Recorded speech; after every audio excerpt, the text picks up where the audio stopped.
But Islam for African Americans is something that is oftentimes not as well understood, which I think this museum does a marvelous job in that Muslims were here even before the first slave ship landed. And you can spend time and go through it, I'm sure, not to say anything about Brother Muhammad's time, but he does a marvelous presentation. On the side of the wall there covers, on your side here facing the front entrance, various periods that are periods in which Moors came over to America, some of whom were what are called Hafiz Quran, meaning they had the Quran, the holy book of Muslims, memorized. And even with the treatment being received here, they were able to remember and write down verbatim. If you look at the displays in the cases here of the various Qurans, you'll see that that's no easy task, but that's something that was done. So Islam, while it is a religion that has influenced not just Muslims, it's influenced America.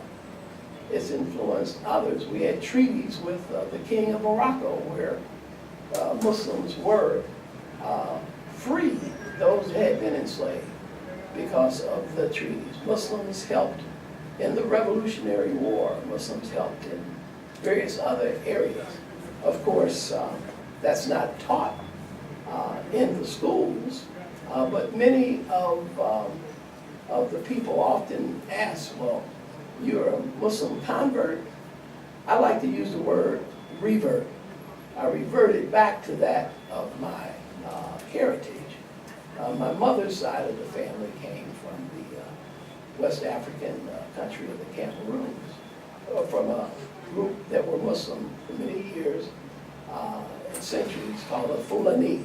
We say Fulani in America, but they're still there. And when I went to Cameroons, I greeted them and was accepted amongst them and was a part of their legacy, who had been stolen from them and had been brought to America, much like Alex Haley. So in terms of the concept of who African American people are a combination of various cultures, various conditions, but from where the slave experience, if you want to go to that most horrific aspect of our history here in America, it was principally from West Africa in regions which were predominantly 90% of the Islamic faith. I hope I've answered your question. Any other? Yes. Sorry, we were late. Did you talk about your neighborhood where you grew up at? I grew up across the street from you. My name is Mike Leslie, Ali's son. Yes, you. Yes, I remember. But you and I met in a little bit later. I grew up in Northeast Detroit, but the first parts of my life were in public housing. Okay. Sojourner Truth, which is the same neighborhood. Yeah. But that was under Quinder.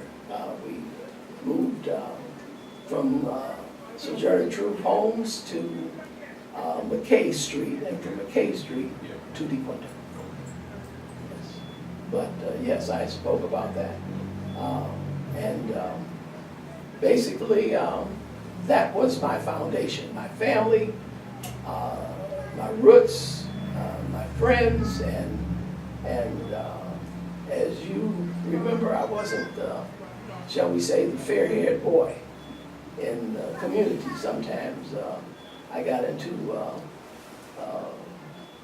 difficulties, but the way things were in that time period was that people talked with you, and sometimes the people you fought with they became your best friends.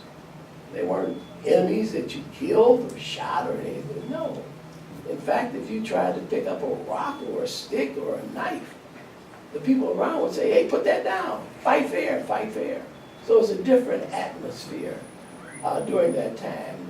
Not saying that conduct was always good, no it wasn't, but it was a different kind of interaction in which you could grow, make mistakes, and learn from them, and even have people who you thought were not your friends become lifelong friends. And some of the people, even to this day, when I go back from various neighborhood or high school or other reunions, some of the people that I've known for over 50 years are some of my best friends even to this day.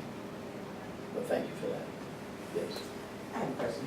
I see that you've donated over 20 certificates or awards to the museum here.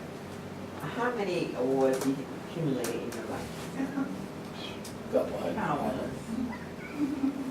Couple hundred.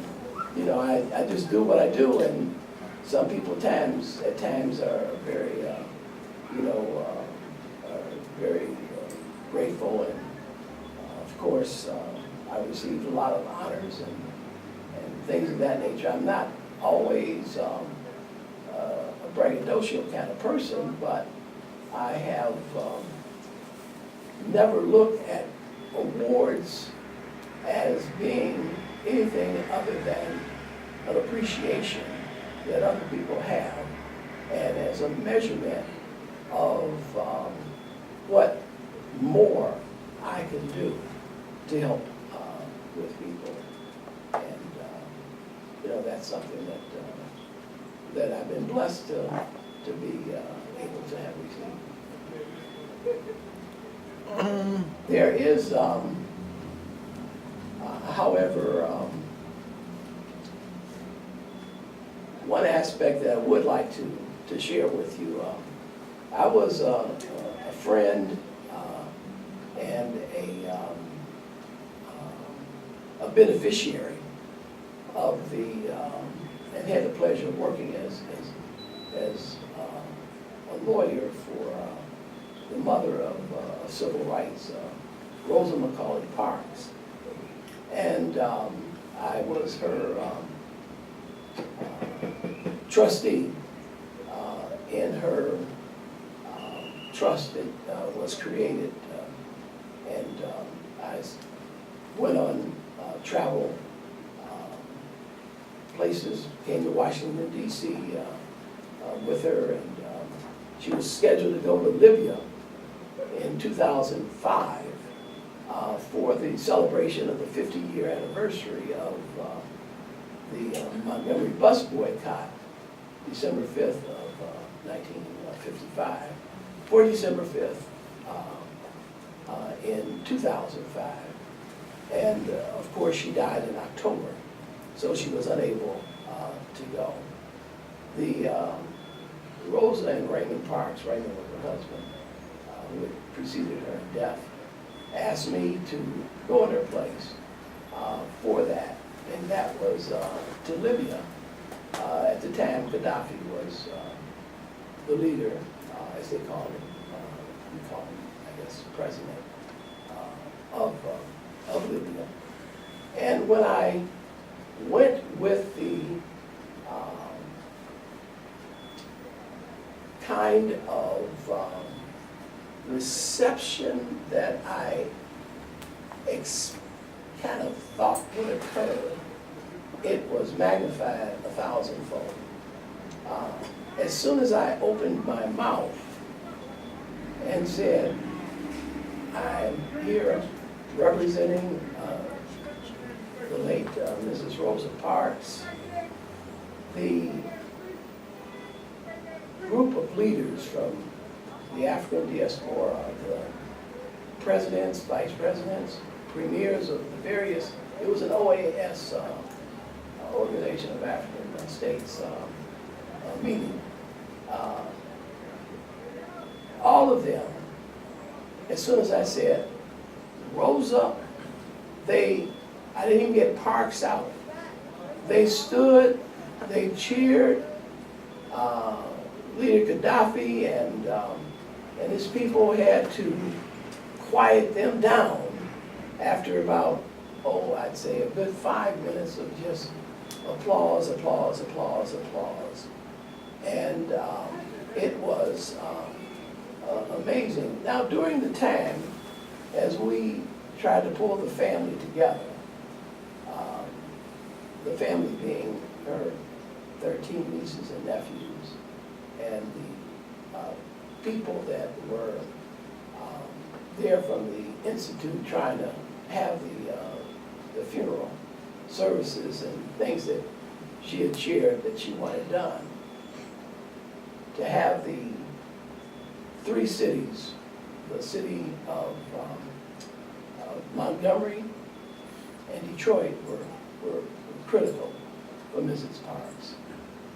But then, of course, Washington, D.C.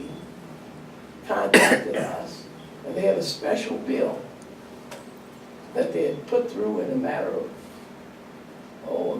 2 or 3 days to have Mrs. Parks be the first person to lay in state in the Capitol that was not military or a person who holds a political office.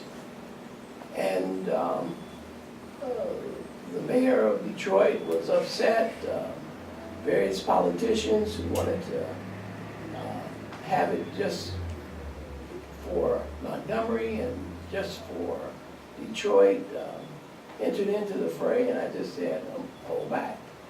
Mrs. Parks wanted Detroit, and she wanted her home in Montgomery being a place for her to make her appearance in terms of her homegoing. But she would never have told the president, leaders of Congress, that no, she would not. So just cool your heels, because we're going to do this thing. I thought about that during that ovation. I said, you know, we could have taken Mrs. Parks to almost any major city in the world, and she would have received a similar reception in terms of her homegoing. Because when we arrived in Washington, people were lined in the streets as our buses came in. And weather was not that great, but there were long, long lines as people went to view her laying in state in the Capitol. So I've been blessed. So while I've gotten some awards, I've benefited more than whatever I did to gain any reward, because I've had the privilege of being with people who were history makers, who shared their stories, shared their lives, shared a lot of things with me that helped me in my growth. And I'm grateful and very, very appreciative of having had that opportunity. People have asked me, why don't you write a book? Well, I don't know what to say. So many things were said in confidence, and I don't want to just glorify what I've done. What would I be revealing?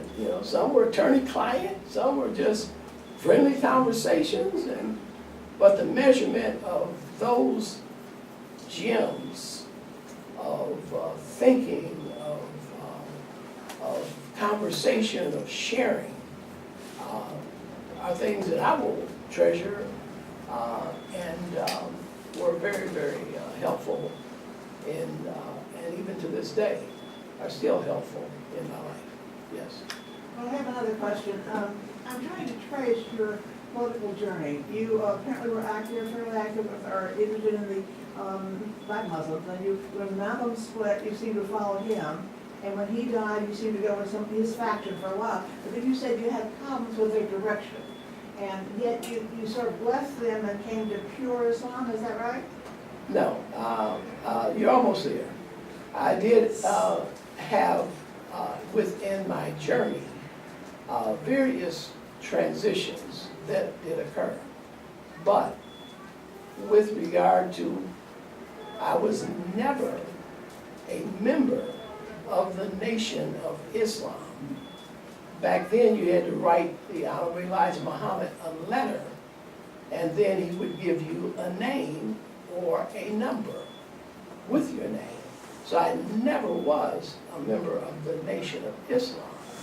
However, I was taught by people who had been a member of the Nation of Islam. And they had left the nation and joined with Malcolm, as did the Honorable Elijah Muhammad's son. I always respected the Honorable Elijah Muhammad, but I never joined the nation. Now, let me finish so it's very, very clear.